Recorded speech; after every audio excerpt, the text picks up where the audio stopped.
What's up, gang? Welcome to the Business of Strength podcast. In this episode, Dan and I are going to talk about how we created a front desk system that turned our non-existent front desk into a profit/customer service epicenter. And we're going to basically show you how to streamline your process, create a revenue-generating profit center, and an area for your clients, customers, and potential clients to hang out, meet with your clients, meet with your employees, and really just be a end-all and be-all center of your gym.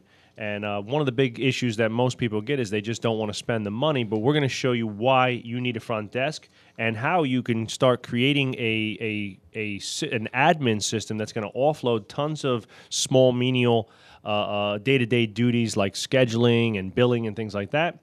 And we're going to tell you how you can easily turn the front desk into a major profit center that's making real money, because we know we're going to show you how our desk went from making zero to making real money, and how to get it all started. So that's going to be we're going to be an awesome episode today. We're going to show you how to create and delegate work at your front desk. And as always, this episode is brought to you by Varsity House Gym, a world leader in strength and conditioning. For more information on our programs, you can go to varsityhousegym.com. We have a new sponsor, Fresh Prep Market. You can go to freshprepmarket.com. And this is a concierge food prep service. Better food, more choices, delivered fresh to you, never frozen. Fresh Prep uses only the finest ingredients: Bell & Evans chicken, prime all-natural beef and bison, wild-caught fish, fresh vegetables, herbs, garlic, olive oil, and fruit juices. That's it. It's about as good as you get. We've been getting the meals here for the last 2 or 3 weeks, and they've been truly fantastic. Again, if you'd like to attend one of our Business of Strength mentorships, you can check out any information on there. We got a couple of them coming up. We have another one coming up in March 7th and 8th, I believe, right? And that's going to be here at Varsity House Gym. And that'll be, you can check out all the information for that at strengthentrepreneurs.com. Okay? Thank you, everyone. Lastly, don't forget to give us a 5-star iTunes review. It really helps us out, and it's really important to us, and we appreciate it very much. And we're going to start giving away some prizes and some giveaways like shirts and some cool gifts and stuff to people that leave us really great reviews. So take the time, if you can, to get in there, hit the 5-star button, and if you can, spend a minute and write us something nice on there. Write me a love story. I really appreciate it. Okay. Welcome to the Business of Strength, powered by Varsity House Gym, the podcast for strength entrepreneurs. Dan, let's just talk a little bit. Why don't you start, Dan, and just talk a little bit about, well, I guess maybe I'll start, because I'll start with no gym, basically, and then, we'll talk a little bit about, like, the evolution of the front desk and kind of how it came. Because I think when we talk to most of the strength entrepreneurs in our mentorship groups, the biggest issue is that they don't want to spend the money. They don't want to pay for admin help, and they don't want to spend any extra money on payroll and employees. It's very hard to visualize paying somebody that, in a sense, is not servicing billable hours.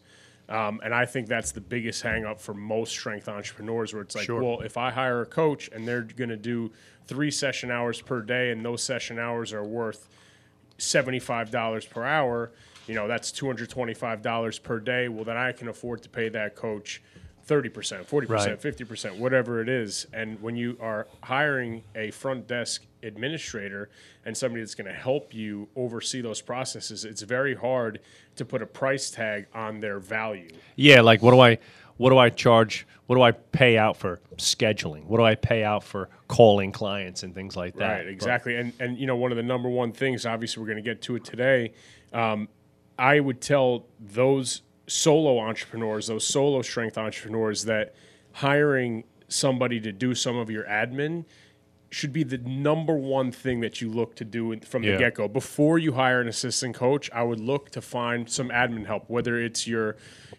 mom, your dad, your aunt, your uncle, your wife, your girlfriend, your husband, whoever it's going to be that helps you with the back end of the business for 4 to 8 hours a week, that you could pay them something.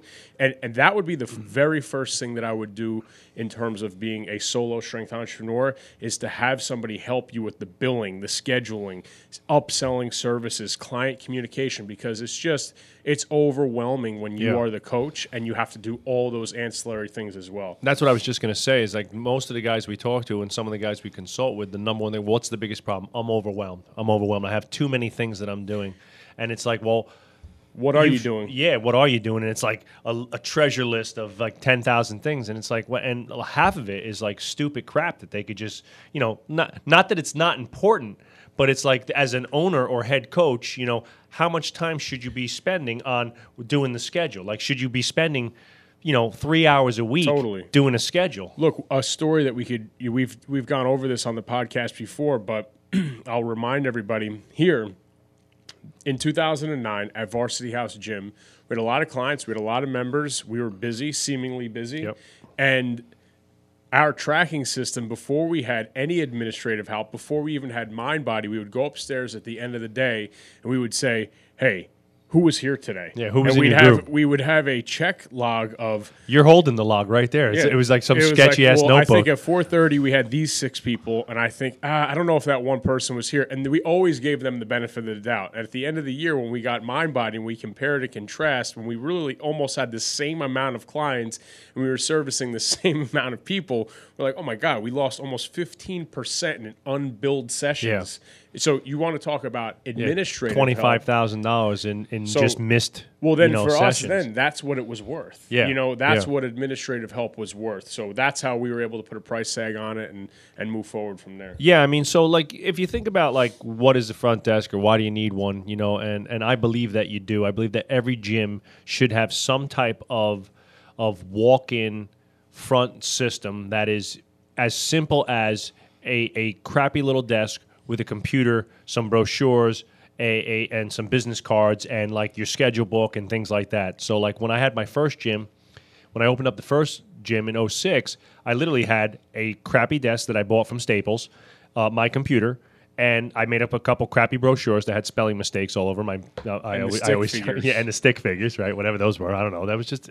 It was Stock. it was stock logo off of some publisher computer whatever it was.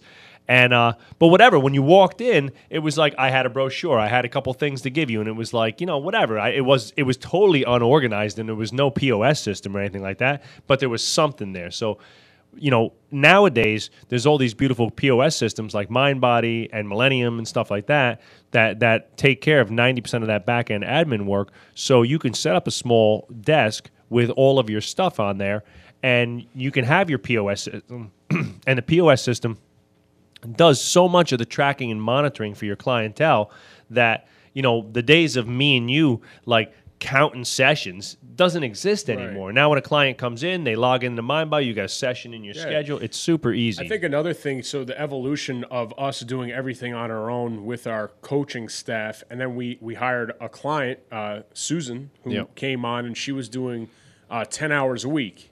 And the thing is with that is obviously made mention of that before, but our clients got used to when Susan was going to be there. So it's like, oh my God, well, we're open for 70 hours a week. Like, what are we going to do when we don't have an admin person here? It's like, don't worry off the jump. Your clients will get used to when there's admin support. So if there is a situation that a client they need help with billing, they need help, they want to, whatever, it doesn't matter. Whatever it is you're trying to upsell, whatever it is that you're trying to, in a sense, customer service, they'll wait. And they got used to Susan being there Monday, Wednesday, Saturday. And she was there from 3:30 to 8 Monday and Wednesday, and Saturday she was there all morning. So she got to interface with a lot of different people.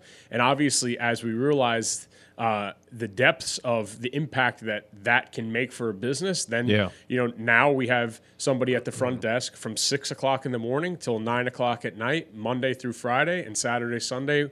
There's open somebody to close. open to close, and that's every day. but that's what it evolved to. Yeah, sure. It didn't start that way. I would never tell somebody, a brand new strength entrepreneur or somebody that's you got to spend 90 hours a week in pay. Absolutely No. not, absolutely not. But again, it's 10 to 20. Your busiest hours. Yeah, sure. Definitely. And Sure. So like if you're like primarily like a general pop gym, you could literally have somebody come in Monday, Wednesday, Friday from 6 a.m. to let's call it 12 p.m. Right, and then have somebody come Tuesdays and Thursday nights or something like that, and now you have a little bit of a balance where you have some things going on there. And like you look at from our standpoint, And like, just look at it from a pure customer service standpoint.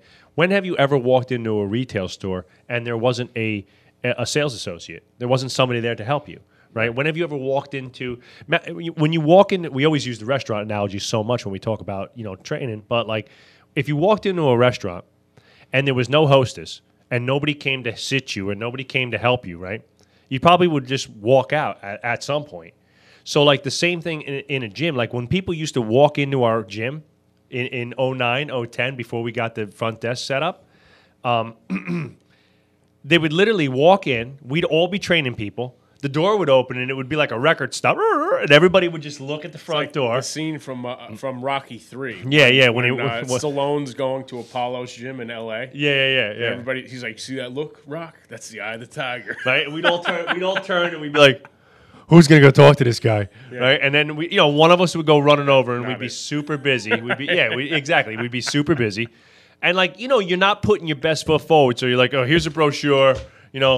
Come tomorrow if you want to come try something. And you really didn't have like any well-defined systems whatsoever. So, and one of the things we absolutely didn't do is I had no time and nobody there to take their information, set up a communication log, make sure that we called that person back properly, that we kept them in the communication, maybe add their... How many emails do you think we never captured in that first, from 06 when I started the gym to 010 when we got the POS, and probably thousands of emails. People just walked in and walked out, and we never even took a name, email, phone number. It was like unbelievable, and look, I kicked myself in the ass, but that was part of the reason. So, after going to Pat Rigsby, and he was like, "You guys suck at selling." We were like, I was like, "I don't suck. Let's go drink some bourbon. We're in Kentucky. Fuck it." And by the way, the bourbon is probably the best thing about Louisville. And that's about it. But but it was so like we had this very unprofessional customer service center, and that's really what it was. So like trying to sell high price services. Yeah, trying to sell. Like imagine walking into Mercedes Benz and like nobody helps you. Like there's nobody there to greet you or nothing like that. And I believe our training services were rightfully so valued at that price. Oh, no question. From a coaching standpoint, we talk about this all the time, and we were super focused on the product and super focused on providing the absolute best strength and conditioning. Which I think most people should, but you also should. You should be, right? No doubt. Like you got to have a lockdown product. Like there's a lot. I think one of the reasons why CrossFit has retracted a bit in terms of the number of gyms that's opened up is because a lot of business people, people that were trying to catch lightning in a bottle, jumped on that CrossFit bandwagon, and those gyms failed miserably, right? You can't just be a businessman to be in coaching. You got to be a people person. You got to want to help people. And if coaching strength and conditioning is your coaching game, you also got to be good at the X's and O's of that. It's like if you were going to hire, I don't know, a business coach, and he didn't know shit about business, that's not going to really go over well. Right. So the front desk is really it's an epicenter. It's an epicenter, and you could turn it into a profit center. We make money off the front desk. We sell products, we sell services, and the girls sell tons of training programs up there, tons. For sure. So also that brings us obviously to our first point of billing, where I want to make sure I don't miss this point here, but one of the things that I hated about, and I love this industry. This is my passion. I'm obviously living my passion. But the one thing that I hated was, you're training somebody and you're their coach and you're so focused on getting them better. And at the time we were just training athletes, and then it's like, you get them towards the end of the season and it's time to renew for the next block, and it's like, hey man, you owe me $400, and it's like, no matter what, it sucks. No matter what, it's not cool. And just having somebody else take care of that. Yeah, they don't see you one and the same. It's like, I know Leslie, she's part of billing. Like I know when I get a call from Leslie, like it means I owe money. It's also in a sense like in the NFL when a guy gets cut in camp, the head coach and the positional coach, they don't have to call. It's a scout and the GM that calls them and either signs them to a deal or cuts them. And so we've almost created that middleman here where I don't have to discuss money with clients ever unless it's part of their onboard experience. They're here for a bring a friend class, or I'm facilitating a VHU gym tour. Outside of that, we don't do that. Only if it gets escalated to a real issue where there's a problem with a consistent problem, but that's very super rare, super rare. So, you know, so like, let's review some of the duties here, and we'll kind of break them down. You know, at Varsity House, our front desk in the customer service center started off at, like Dan said, 10 hours a week. Sue was here a couple days a week, and she started doing some billing, some scheduling, and we taught her the basic, you know, offering list. We had all our products and stuff like that. So she would return phone calls and things like that. So, you know, Dan just talked about billing, but one of the absolute most important front desk processes is the ability to offload billing. So, like, all right, let's say you're a coach owner, and like Dan said, you know, now I have to not only write programs for my clients, I have to train them, I have to interface them. I'm pumping them up. I give them this A+ training experience. And then at the end of class, I got a list of people. Hey, there's a list of people that owe me money. You know what I mean? I got to go around and remind people to pay. Sucks. Right? So that sucks. And like from our standpoint, working with athletes, I can't chase a 15-year-old kid for money. Like, what the hell's he know? He doesn't know shit. Like, his mom and dad pay the bill. Like, he doesn't like dip into his pocket to get that money. So I got to call the house. I got to spend time. I got to write an email, right? So like, there's more time. So imagine if you were like us, and in 09, 010, you probably had 150 athletes coming through the gym every week.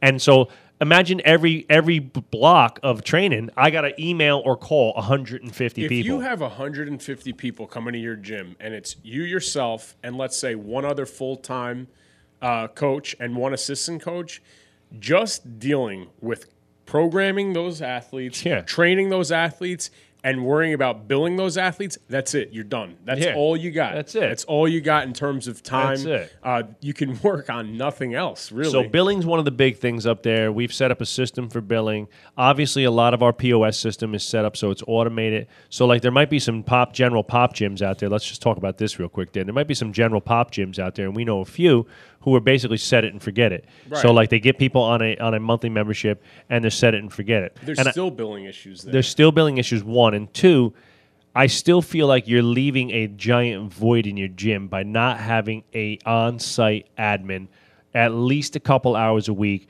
that's going to interface with clients, that's going to help make relationships. Think about the relationships that Leslie, Susan, Mama Lang, right, Gwen, and all the girls downstairs have made. Everybody have made with our community, right, and have made friends. They've made inroads with people, and it's like, hey, they're all hanging out. And like so many of our clients literally finish their workout and they go hang out at the front desk for 10, 15 minutes, yapping it up with the front desk crew, and it's just a fun place for people to, like, you know, chill for a little bit, have a smoothie, have some water, have a coffee, whatever, and hang out.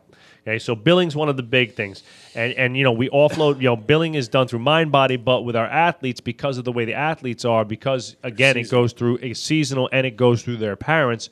There's a lot of admin work that's required there. Okay, number two is scheduling. Right, our entire gym schedule is basically done by the front desk. So all the coaches might upload their schedule into either the written book or the MindBody, and the girls call and confirm the sessions. They check the schedule. They check session logs to make sure that, so like if Mike has a session that day and somebody he's training has one session left, that he gets a notification, hey, Mike, just to let you know, so-and-so only has one session left. Okay, great. I'll tell him to stop by the front desk on the way out today, you know, and things like that.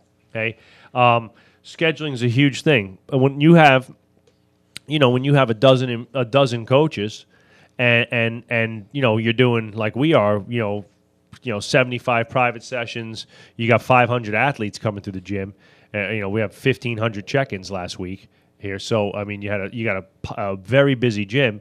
You need somebody on top of the schedule all the time. The phone rings here all day long, all day and night, from 6, 7 a.m. to 9 p.m. The phone's ringing. Could be a mom calling, hey, I need to change my schedule. Could be calling for the kid, hey, I need to change Johnny's schedule, blah, blah, blah. And it's awesome to have somebody there. Imagine if, like, there was nobody there, and every day, I got to wait till the end of the day. Imagine if you're a client and you need to change your schedule, and you call and leave 2 messages, and then, remember what we used to do? I used to give everybody my cell phone, so I'd get 5 text messages, too, in the middle of the day. Yeah, but that's, yo, what's up? No answer me? I got to change my schedule. Yeah, no, I mean, that's the next thing I wanted to get to, and it's like you want to have a culture where coaches and clients, it's mutual respect. It's mutual respect, and part of that is respect of each other's time. And the thing is that if you're in a session and you're training somebody else, you can't be on your phone texting or coordinating your schedule. So for me, I'll have blocks of time during the week where I'm available for training at these times, and I have consistencies where there's certain private clients that train always at that time, and the front desk knows to never book me at that time. There's certain times that I have groups, but there's certain times that I'm also open and available, so if something pops open, then they can book me with that. And every coach has available bookings so that if there needs to be some flex to the schedule, everybody's conditioned to call the front desk, and they know to call and ask for support there, because it's unacceptable for a client, a parent, an athlete, it doesn't matter who it is, to be just texting your coaches nonstop. To me, there's certain circumstances where maybe that'd be okay, but by and large, it's usually, to me, it's unprofessional. Sure. It's And like, just again, unprofessional. if you're paying somebody $80, $90, $100 an hour for private training, or you're paying $200 plus a month for group training membership, and you got 10 people in a group training, and the coach is getting text messages and he's checking his phone and he's checking his schedule, and you don't want that crap. I want somebody dialed in on his community at that moment for that hour. That's all that matters. Remember, we always say best hour of the day. You got to make sure all that matters is them for that hour and their experience. So you have to learn how to get rid of that, and scheduling is a big part. And scheduling here, it takes a lot of time, especially because of the young kids and the athletes whose schedules are very fluid and move around a lot. So, that's the one thing there. And if you're a gym that does a lot of private training, there's always going to be flux. There's always going to be a lot of moving parts. So, number 3, selling services, right? We teach everyone how to sell. I have a sales meeting with every employee, no matter who they are, even our coaching staff and everybody. We teach everybody how to sell, and we teach them all of our products. They have to learn all the offerings. They have to learn all the prices. They have to learn our scheduling. They have to learn everything. We give them a whole packet of stuff. Here's everything we sell, how we sell it, and even give them sales scripts on how we want them to verbalize some of those things. I have sales meetings. We do mock sales. I do a ultimate gym tour and sales meeting at least once a quarter with everyone. And that, now when a client walks in the door, I almost never have to go, almost never, I mean rare, do I ever feel like I have to run up front to make sure that the front desk is, capable and able to make a sale up there. So if somebody walks in, there's a process. Hey, how are you? Welcome to Varsity House. How can I help you? What type of services are you looking for? Oh, great. I'm here to train I heard about, training young athletes. Great. Let me tell you a little bit about our programs. Come on, let me grab a pack and I'll show you the gym. And it's like they take them on the gym tour. It's, here's our Hall of Fame. Here's all our athletes. The gym was created for athletes, by athletes, blah, blah, blah. And there's some consistent verbiage that we've taught to everybody, and there's a consistent process. Could there always be improvement? 100%. Is it perfect all the time? Absolutely not. But it's really good. And again, we've created a buffer. So like if Dan's coaching somebody and he's out on the floor and somebody walks in the front door, it's not a hot mess for certain. It's really good. And he doesn't have to feel like, hey, do 3 more sets of push-ups. Let me just run up front real quick and see what's going on. That's bullshit. You should I'm paying for this session. You know what I mean? So you have to think about those things too. Selling is a huge one, and I think that and the girls look at the and we're talking about selling, and the next one is upselling, right? So selling our primary offerings, right? Selling our training services, but I can't even imagine. I don't even have the numbers, but how many smoothies do you think the girls have upselled? Thousands of smoothies. They wouldn't exist without them. You know what right. I mean? It just wouldn't happen. And no, when we opened up this gym and I had the the idea, I really wanted to open up a smoothie bar, and I know you were hesitant, and part of the hesitation was because, like, who's going to make smoothies? You know what I mean? How are we going to do it? I'm like, man, we're going to another level here. We're going to have somebody here at the gym pretty much 24/7. Every time, if we're open, the front desk has to be up and running, and we were at that point. We were at a different level than some other gyms might be. But so I was like, well, if that's going to be the key is if I'm going to hire admin and they're going to do tons of admin work, one of the ways that I'm going to offset their salary is by selling products at the front desk. And at that time, it wasn't that I was opposed to upselling services. You didn't believe in my recipes. No, is with the smoothies, is they are time intensive, and obviously at that point, the build out was going to be significantly more. I mean, we added 50,000 to the build out more. Yeah, maybe. I mean, so I wanted to sell products, but I didn't want to sell food per se. Yeah. There's a difference. So well, I have to say it's worked. my magical idea of smoothie bags. definitely worked. Smoothie bags was the pre-made smoothie bag thing is really the clutch move, though. I have to. And if Tony's listening, I apologize for not getting all the information to you sooner. So, but but definitely, but it could just be protein bars, Shirts, the protein bites, waters, Gatorades, shirts, hats, shit that things people like that. need Yeah, and yeah. they want. Towels. They want to rep it. You can get those. You can get those string gym bags for $5 a bag and sell them for $15-$20. So there's lots of little things that you can make. You think about it like almost like the front desk. If you're at this point, like imagine going to. I mean, I love going to the movies. Yeah. There's never been a time in my life that I've gone to the movies and not purchased anything from a concession that I know I'm getting ripped off at. Oh, big time. Here, we're not ripping anybody off.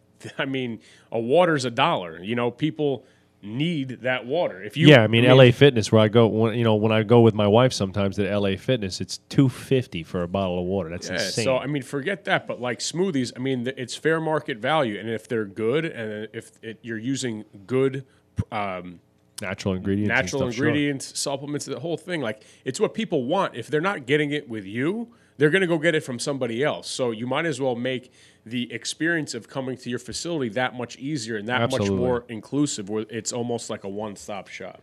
And I want people hanging out. Exactly. I want people hanging out. I want my clients to sit. I want to see. Remember the number one thing. What are we doing here? What are we doing?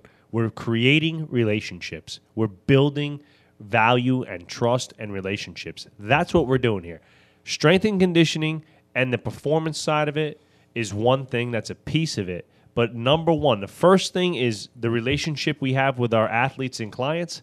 The second thing is the value we provide for them. And the third thing is the community that they live in. Do they love coming here? Do they enjoy being around the other people here? And what's better than having a nice little front desk area with like a couple bar stools where 3 or 4 of those people can sit after a class and chuck it up about how mean Coach Joe is or whatever, you know what I mean? And have their smoothie together, but also like and hang out. A place too where if you're dealing with student athletes, that a place where their parents can come and comfortably hang out if the sessions are an hour, what are they going to do? Drive here for 15 minutes, leave for half an hour, and then drive back 15 minutes? It's a pain in the ass. You have to create, at our front desk, we have a TV, we have stools, there's things to do, there's a windowsill to rest a cup of coffee, and there's windows to see what's going on. It's an inviting space to hang out. Right. So, and because of that, we've been able to, how many parents of athletes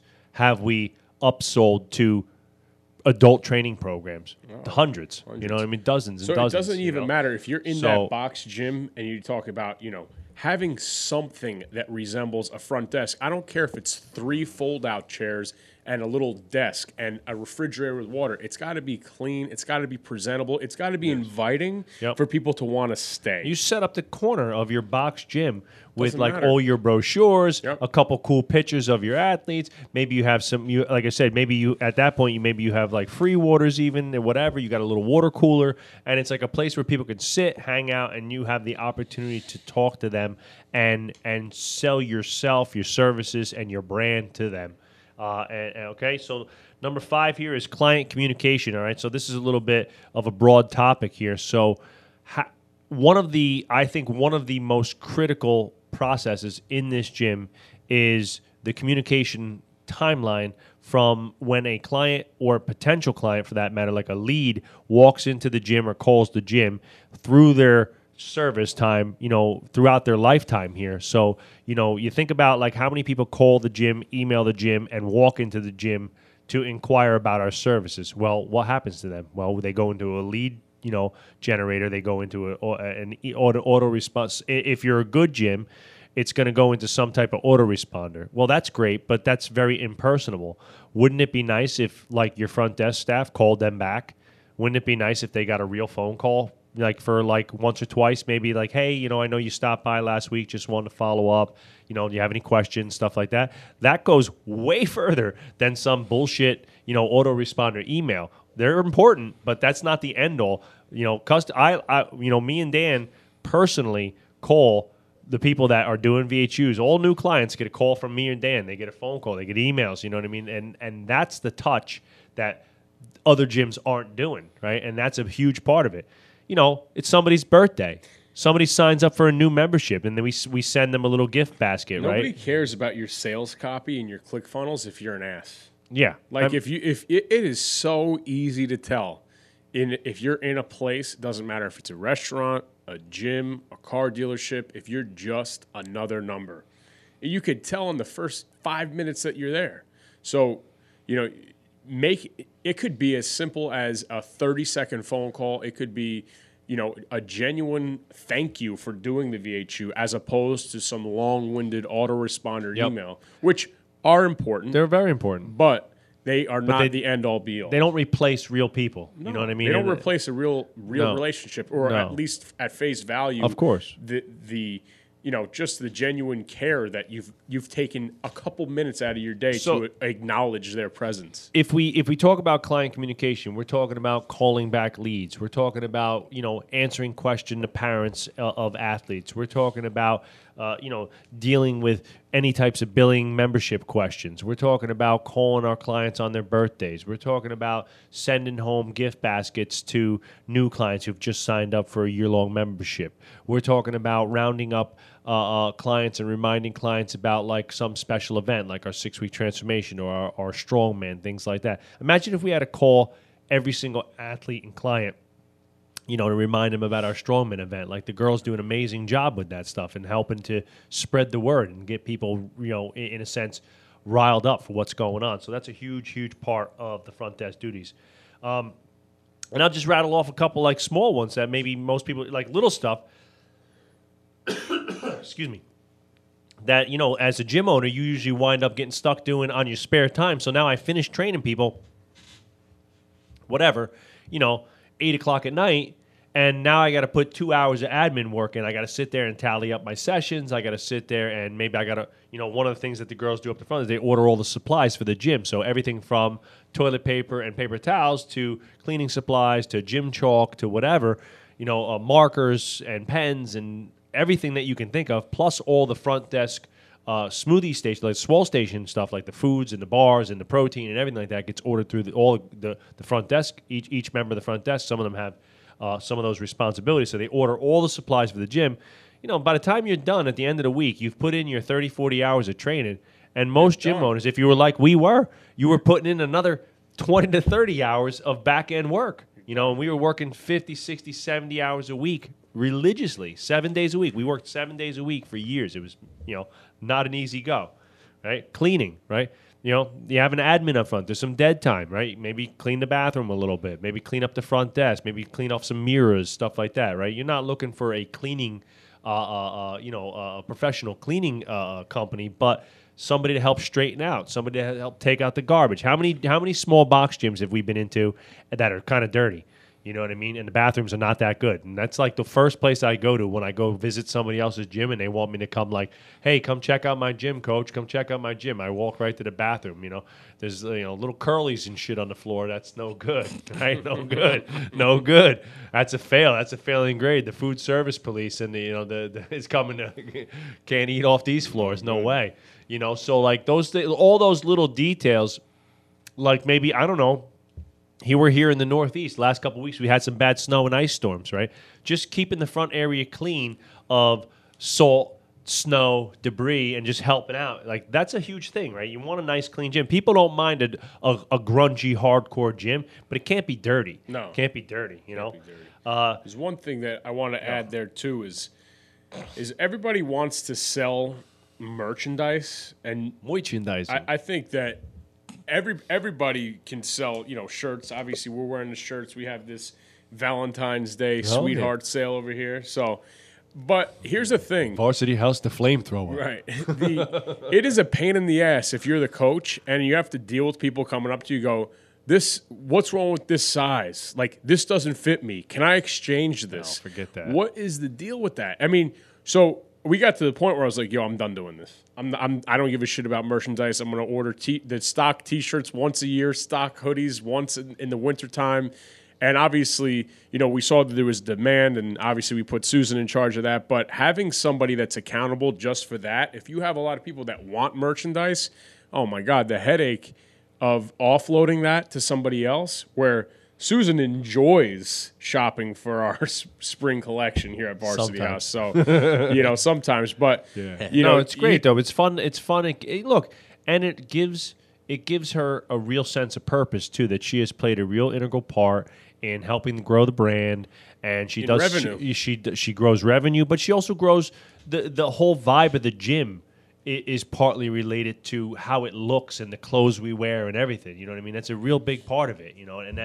And so she's helped create that vibe, like that culture, the Superman shirts and things like that. She was a big part of making those things happen that people identify with as being like Varsity House brand, right? Another really important thing is ears on the streets, right?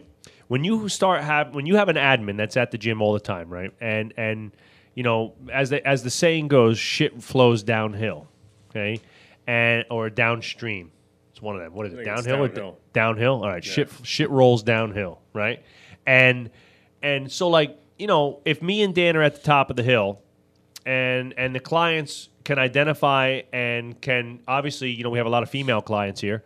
And, the women up the front are all moms, they're all females and stuff like that, and they're all, like, local community people.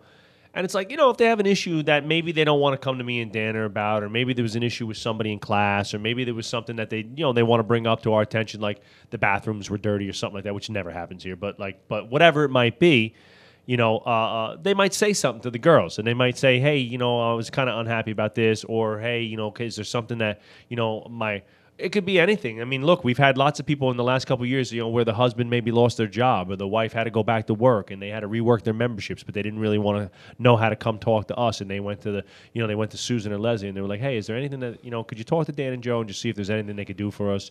Could we postpone? Could we put our membership on hold? Could we do whatever? And, and I'm a pretty, we try to accommodate as much as we can, and I'm not throwing somebody out of here, that's been a good client for a long time if they lost their job or, God forbid they got sick or something like that. So, all those little things matter a lot in the overall picture. This is not a retail store. We are not selling shoes. We are selling a lifestyle. We're selling coaching. We're selling relationship, right? These people are here anywhere from 4, it could be from 3 to some people 10 hours a week. They're in the gym a lot.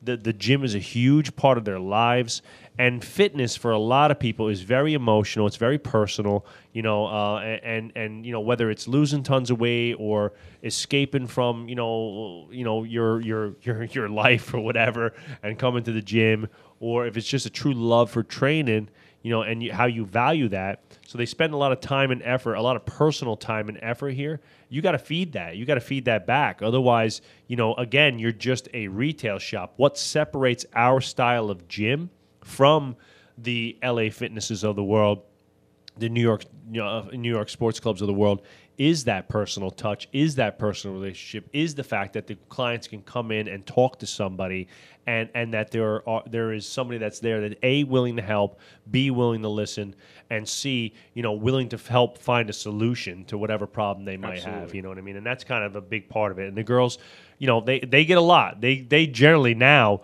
get the brunt of all the questions and things like that, and there might be, sure. some are ridiculous. I'm not saying that they're all, sob stories and things like that. Some are, you guys should put in a pool. I didn't want to tell Joe because I know he'll get mad at me, but you really should have a pool.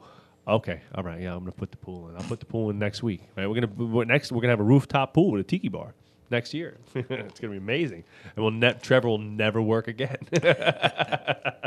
And then lastly, we already mentioned a little bit, is just a great place to hang out, and a great place for our clients to meet other clients, to hang out with our coaches, to talk to our front desk admin staff, and maybe it's you shouldn't be up there hard selling the whole time, but like if a bunch of girls are hanging around the front desk and they're all having their smoothies and they're hanging out after class, and Leslie or Susan are up there and they're like wearing the new red shirts that we all have, it's like, hey, did you girls see our new red shirts? And maybe they didn't even realize. And so there's always an opportunity for sale, but there's always an opportunity to create a connection, and I know that, that there have been numerous like legit friendships made in our gym, where people 100%. Like you look at the heavy metal crew, those are like boys now. Some of the OG crew that comes to Mike's Heavy Metal every Wednesday night. A lot. Like going out for beers all the time. A lot of the women have become really close friends.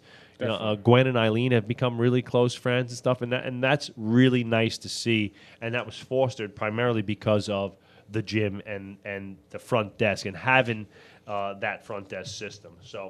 So if you're still questioning if you need a front desk, I think we've definitely closed that out. You absolutely need a front desk, and that can really, in a sense, add a lot of rocket fuel to your business, and that's one of the things that I think. So where do you begin?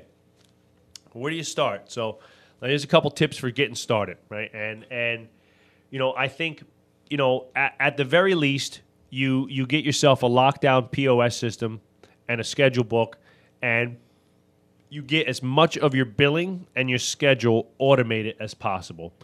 And you hire an admin at the very least, let's say 10 hours a week, maybe one of your community members, or like Dan said, your wife, your mom, your sister, whatever. Barter for a gym membership. Barter for a gym membership, right? Give away a free gym membership to one of your good, clients that you think you could, bring on board, and have them work 10 hours a week and start to work the schedule, call billing issues. Maybe if you have membership contracts, it's filling out those contracts and helping clients fill out those contracts, making copies of those contracts for the clients, do the clothing, stuff like that, right? So if you're gonna do maybe order some T-shirts and stuff like that, they're gonna facilitate the ordering. Maybe they go pick up the order, stuff like that. So all those just a bunch of little stuff. Gym tours, somebody walks in the gym, it'd be nice to have somebody there. It's like, hi, how are you? Welcome to Varsity House, or welcome to whatever, and it's like, let me show you around a little bit, right? Also, too, like if you could train that person, if you have a general email, that they could respond to those general emails, so they don't have to wait till the end of the week where you're trying to scramble. Yep. And if you do have somebody that's coming for 10 hours a week and you are a coach that's hopefully very busy, you could have that person train with your ultimate gym tour to say, hey, you know what, Trevor, you can come this Monday, Wednesday, or Friday. Leslie's going to be here from 3 to 7. You tell me a time, and I'll book Leslie with an ultimate gym tour with Trevor. And, that gives you kind of that blocked time throughout the week, even if your time selection's not that vast, at least having something, you have a little bit of a backup plan to facilitate a gym tour for that one particular person. Yeah, no question. And and as it grows, you can grow the duties. And like us now, we have a full front desk manual with all the duties, each shift broken down by what they need to do. Day shift, night shift, each day broken down by what stuff gets done on which day and things like that. But at first, I think most people should just focus on scheduling, billing, memberships, and customer service. Just being an awesome customer service rep. Super smiley and bubbly, answering the phone with tons of positivity, and just being like, people want to come in like, man, what a great hire. How great is that? I mean, look, I always break her chops because she's super, she's easy to tease, but Sue is honestly one of the most high energy bubbly people you're ever going to meet. She's always smiling. She's always upbeat. She's got a ton of energy.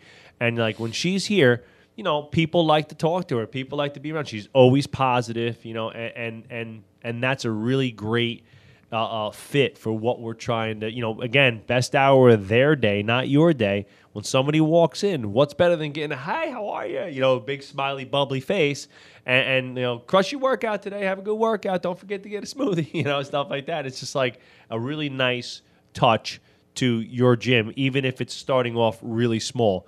And then as it grows, and now you're selling some more products, or now you see that you've offloaded a bunch of services and the front desk admin staff is actually like selling your services and stuff, well, then you add another 10 hours. Now you got somebody in the morning and at night, and then, another 10 hours, and then another 10. And then next thing you know, you have somebody you have a full-time admin who's working, maybe between one to three people, but working 40 hours a week. And now I have 40 hours of coverage. There's some, I know he won't get offended me using him as an example. Jay, Jay and Jack and Nancy, they're running Max Edge Fitness in New Hampshire. They're running an awesome gym. I mean, they've got, I think, 375 members, something like that. It's voted the best gym in New Hampshire. Yeah, and he was at the original Business of Strength. We've known Jay for quite some time. We did our Jim Jones mentorship with Jay, and running a super busy gym and very linear process there. They train, adult GPP population, and they're literally the best at New Hampshire in it. Yeah. And I think he was a little opposed to having a front desk. And, obviously through the Business of Strength, we've convinced him. It's like, dude, if you have 300 members, you are sitting on the opportunity to go from 300 to 400 just by selling them more customer service, increasing their likelihood of hanging around the facility. And also, you're really limiting and shooting yourself in the foot as to the amount of money that you could make off of these clients. Not selling them shit. And then started selling clothing, put in a smoothie bar, he started repping a protein company. And I know for a fact that it's become a profit center for them. Imagine if you sold 400 people a $15 T-shirt once a quarter, you know what I mean? That's $6,000 in T-shirts, 4 times a year. That's $25,000 in T-shirts. You know what I mean? If you have that many clients, it's like, man, that's a no-brainer. Yeah. So if you own a gym and you're over, that 100, 125, 150 members, and you're getting hundreds of check-ins from those people, I'm telling you, you just have to take a leap of faith. It's got to be organized. It's got to be systemized. The front desk has got to be clean, and it will become that hangout that you're looking for and the profit center that we know it can be. You're leaving money on the tables, fools.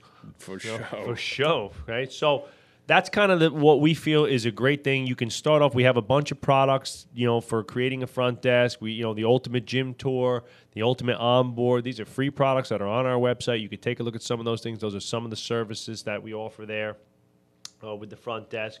And last but not least, I'll just tell let's just look at the numbers. Right, here's the numbers. Okay, our front desk made $0. Up to 2010, zero. So from 2006 to 2010, we made $0 a year at the front desk, nothing. And when I sold T-shirts for my athletes and stuff at my first gym, I basically sold them at cost. So if I bought the T-shirts for $15, I maybe sold them for $20. I made $5. It was really just the extra $5 was so that I could go take the time to go pick them up and order them and stuff like that. And I wasn't going in the hole because I always wind up giving so many of them away for free anyway, right? So, I'd spend $300 on T-shirts and I'd recoup $150. I always lost money on it anyway, right? So, but we went from making $0 and now we make over 17. Now we're making close to $20,000 a quarter, okay? And by the end of this year, we'll be at $100,000 a year. Just in product sales. So that's just smoothies, bars, T-shirts, and like oatmeals and some things other things that we sell up at the front desk, and protein. I think I said that though. So that's just ancillary products. So not only does that cover all of the staff pay, all the admin staff salaries from 6 a.m. to 9 p.m., and then some additional profit. But think about the added service that having that adds to the clientele, where all of their customer service needs are handled in one spot. We offer fresh fruit smoothies and protein and all sorts of other food products that they can use to help them with their nutritional success and that their training success. So there's a whole slew of ancillary products. So, you know, in a couple short years, in 5 or 6 years, we've taken it from nothing to, you know, $100,000 a year just by consistently, you know, building it out, adding a few more products here, a few more products here, a few more products here. And next thing you know, we have this beautiful front desk suite. We got all sorts of great clothing. And we have all sorts of great proteins and things like that. We have an awesome smoothie bar and a great, simple way to set that up. And now, you know, that's a real profit center making real money and covering the salaries. So if all you look at is product sales, well, the product sales are basically covering, I'm getting free customer service, you know, from the front desk now because we're selling these products. So that's our take on the front desk. That's why you need one. I think it's a critical part of every great gym. I've never walked into a gym that I didn't think was great that didn't have a awesome front desk and hangout area for people to, you know, to meet and greet around. So a gym that is trying to be profitable. We've been to some gyms where they're not trying to be profitable. They're selling strictly products, and you know, you go to a West Side Barbell, there's no front desk there. No, they don't give a shit about. They don't give a shit about making money. No, but West Side Barbell is a different type of type of animal. He loses almost $50,000 a year. But on I that think gym. for somebody like me, when I first got my come up, you know, coming in this business, like it was like, oh wow, like we want to be.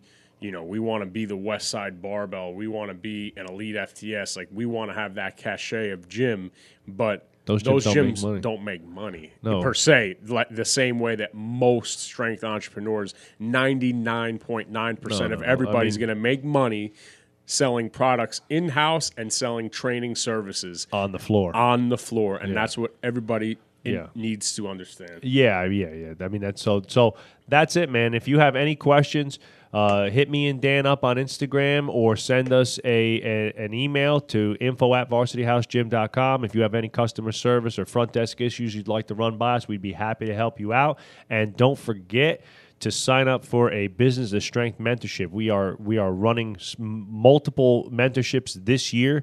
We had an amazing event last month in London that was sold out. It was our biggest Business of Strength to date. It was phenomenal. Everybody walks away with a ton of done-for-you processes, a fully built-out handbook.